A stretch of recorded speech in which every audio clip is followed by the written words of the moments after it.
how difficult is it to repair a broken bowl of friendship with a glue that has bitterness as an ingredient?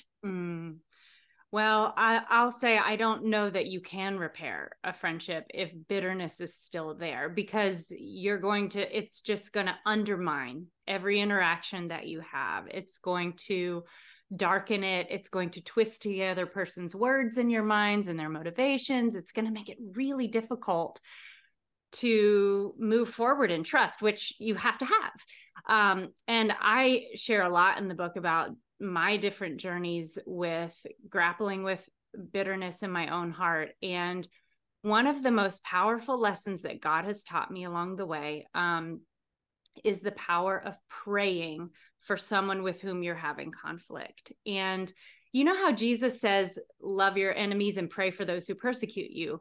In my mind, that was always just sort of like a throwaway prayer, like a good godly checklist that you should do. Like in your prayers, somewhere in there, be like, and I pray for the enemies of our nation, or, because who thinks of themselves as having enemies? But I pray for whatever. I pray for the people who are difficult to get along with. But of which I am not one of them. Right. I would never be hard to get along with. Right. I'm lovely all the time.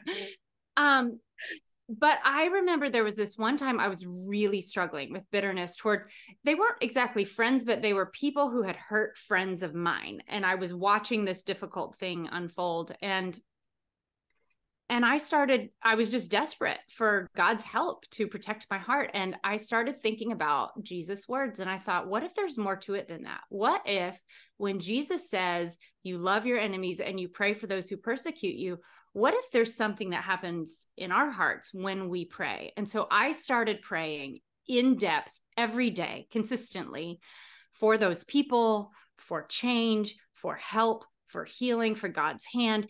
And let me tell you, I don't know what happened in those people's hearts because of that prayer, but I do know what happened in mine. And I was able to release the temptation to bitterness. I did not become bitter in that situation.